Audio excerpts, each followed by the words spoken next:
ফের একবার কেন্দ্রীয় সরকার ও নির্বাচন কমিশনকে নিশানা রাহুলের। ভোট চুরি নিয়ে নিশানা রাহুল গান্ধীর। আবারও একবার কেন্দ্রীয় সরকার ও নির্বাচন কমিশনকে নিশানা রাহুল গান্ধীর। ভোট চুরি নিয়ে নিশানা রাহুল গান্ধীর।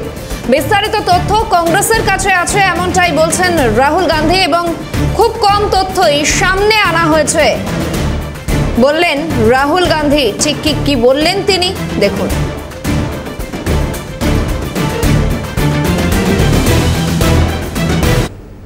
में से और उसको देखने के बाद, डेटा देखने के बाद मेरी सोच है कि वही मध्य प्रदेश में हुआ है, वही महाराष्ट्र में हुआ है, वही छत्तीसगढ़ में हुआ है, और ये बीजेपी और इलेक्शन कमीशन का सिस्टम है। और हमारे पास और भी सबूत है और वो आस्ते आस्ते हम दिखाएंगे। बट मेन मुद्दा वोट चोरी का है और SIR उसको अब कवर अप करने का है और इंस्टीट्यूशनलाइज करने का सिस्टम है। हमारे पास बहुत अलग अलग इन्फॉर्मेशन है, बहुत डिटेल में इन्फॉर्मेशन है और वो हम रिलीज करेंगे।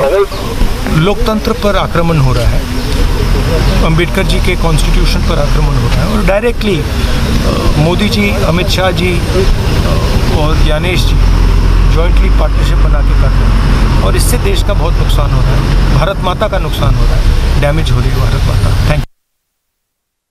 বিষয়ে আমরা টেলিফোনে মতামত নিতে যোগাযোগ করেছিলাম বিজেপি সাংসদ জগন্নাথ সরকার এবং তৃণমূল মুখপাত্র অরূপ চক্রবর্তীর সঙ্গে। তাদের কি প্রতিক্রিয়া দেখুন।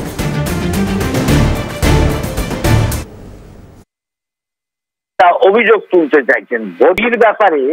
অভিযোগ জানিয়ে তার ঠাম্মা ইন্দিরা গান্ধীর বিরুদ্ধে ছিল, কোর্ট তাকে নির্বাচন বাতিল করে দিয়েছিল এই ভোট চুরির কারণে।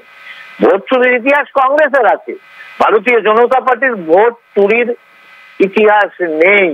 গণতন্ত্র রক্ষার জন্য ভারতীয় জনতা পার্টির লোকেরাই সেদিনকে আন্দোলন করে, অত্যাচার করে, মৃত্যুবরণ করে ভারতবর্ষে গণতন্ত্র রক্ষা করেছে। তাই সেই সংবিধানও যারা বারবারে পরিবর্তন করেছে নিজেদের দলীয় স্বার্থে, পারিবারিক স্বার্থে, আজকে সংবিধানকে একাধিকবার তারা সংশোধন করেছে। আর ভারতীয় জনতা পার্টি যেটা জনতার সাথে গণতন্ত্র রক্ষার জন্য এক নিয়ম এক কানুন চালু করার জন্য কিছু সংস্কার এনেছে একবার সংবিধানে। তাই সংবিধানকে সঠিক পথে পরিচালিত করে গণতন্ত্রকে রক্ষা করার জন্য ভারতীয় জনতা পার্টি তার পদক্ষেপ নেয় এবং গণতন্ত্র রক্ষার জন্য ভোটার তালিকা সংশোধন করছে। তারা দিতে পারেনি যে কি করে একজন ব্রাজিলিয়ান মডেল তার নাম, তার ছবি ব্যবহার করে হরিয়ানার 22টা বিধানসভা কেন্দ্রে আলাদা আলাদা ভাবে নাম, কিভাবে 5 লক্ষ জাল ভোটারের নাম ওঠে, কি করে বাল্ক ভোটারের নাম, মানে একটা ঘরের মধ্যে 600 জন ভোটারের নাম ওঠে, এই প্রশ্নগুলো উত্তর কিন্তু নির্বাচন কমিশন দিতে পারে। আবার গতকালকে আপনারা সংবাদ মাধ্যম দেখিয়েছেন যে বিহারে বস্তার পর বস্তা ভিভিপ্যাটের স্লিপ, মানে পর্চি যেটাকে বিহারি ভাষায় বলা হয়, এই ভিভিপ্যাট মানে মানুষ যে ভোট দিয়েছে এই ভিভিপ্যাট যেটা দিয়ে রিকাউন্টিং করে চেক করা যেতে পারে, রাস্তার ধারে বস্তার পর বস্তা সেই ভিভিপ্যাটের স্লিপ পাওয়া যাচ্ছে। অর্থাৎ গোটা নির্বাচন প্রক্রিয়াটাকে এই ভোট চোর জ্ঞানেশ কুমারের নেতৃত্বে যে প্রহসনে পরিণত করা হয়েছে, এটা সারা ভারতবর্ষের মানুষের কাছে স্পষ্ট।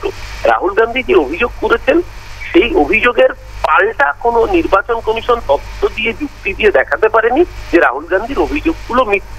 বরঞ্চ নির্বাচন কমিশনকে অভিযুক্ত করলে বিজেপির নেতাদের সাংবাদিক সম্মেলন করতে দেখা যাচ্ছে। ওই মায়ের চেয়ে মাটির দরদ তখন বেশি হয় যখন চোরের মায়ের বড় গলা হয়। সারা ভারতবর্ষের মানুষ বুঝতে পারছে নির্বাচন কমিশন ভোট চোর, ভোট চুরি করছে বিজেপির জন্য।